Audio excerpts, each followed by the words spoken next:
সুবনঘাটায় একসঙ্গে একই মঞ্চে ভারত ভুটান।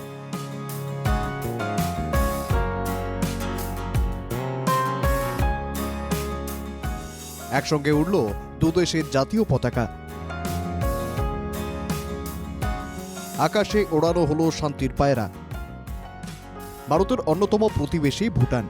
প্রতি বছর মাঘ মাসে দুদেশের লোকেরা মিলিত হন বিশেষ এক অনুষ্ঠানে। একসঙ্গে আয়োজিত হয় ভারত ভুটান বন্ধুত্ব মেলা। বাক্সা জেলার সুবনঘাটায় গত ৭৪ বছর থেকে অনুষ্ঠিত হচ্ছে সুবনঘাটা মাঘ মেলা। ১৪ বছর থেকে অনুষ্ঠিত হচ্ছে ভারত ভুটান বন্ধুত্ব মেলা। বিভিন্ন দেশের পারস্পরিক সংঘাতের এই আবহে ভারত ভুটানের সমন্বয়ের নিদর্শন।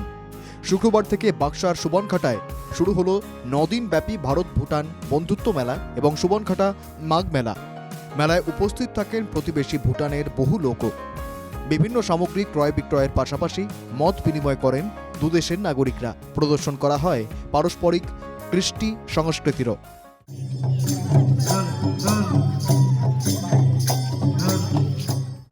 শুক্রবার সকালে মেলার উদ্বোধন করেন বাগানপাড়ার কাউন্সিল সদস্যা রেখা রানী দাস বড়ো। পতাকা উত্তোলন করেন মেলা কমিটির সভাপতি অ্যাপোলো রামচিয়ারি। এরপর একে একে উত্তোলন করা হয় দুদেশের জাতীয় পতাকা। ভারতের জাতীয় পতাকা উত্তোলন করেন বাক্সার জেলা শাসক গৌতম দাস এবং ভুটানের জাতীয় পতাকা উত্তোলন করেন সানরূপ জংখারের মেয়র ডোসি ট্রম্পন। मेला बार बार हर साल हो रहा है हम लोग का भूटान इंडो भूटान फ्रेंडशिप मेला का बहुत बार हो रहा है, तो हम लोग पे बहुत खुश से पार्टिसिपेट कर रहा है इधर। तो रोज नया देखने को मिल रहा है, नया आइटम हो रहा है। आज पहला का जैसे नहीं, पहले सेम नहीं हो रहा है, तो बहुत अच्छा लग रहा है। ভারত ভুটানের জাতীয় পতাকা উত্তোলনের পর শান্তির প্রতীক হিসেবে নীল আকাশে ছেড়ে দেওয়া হয় সাদা পায়রা।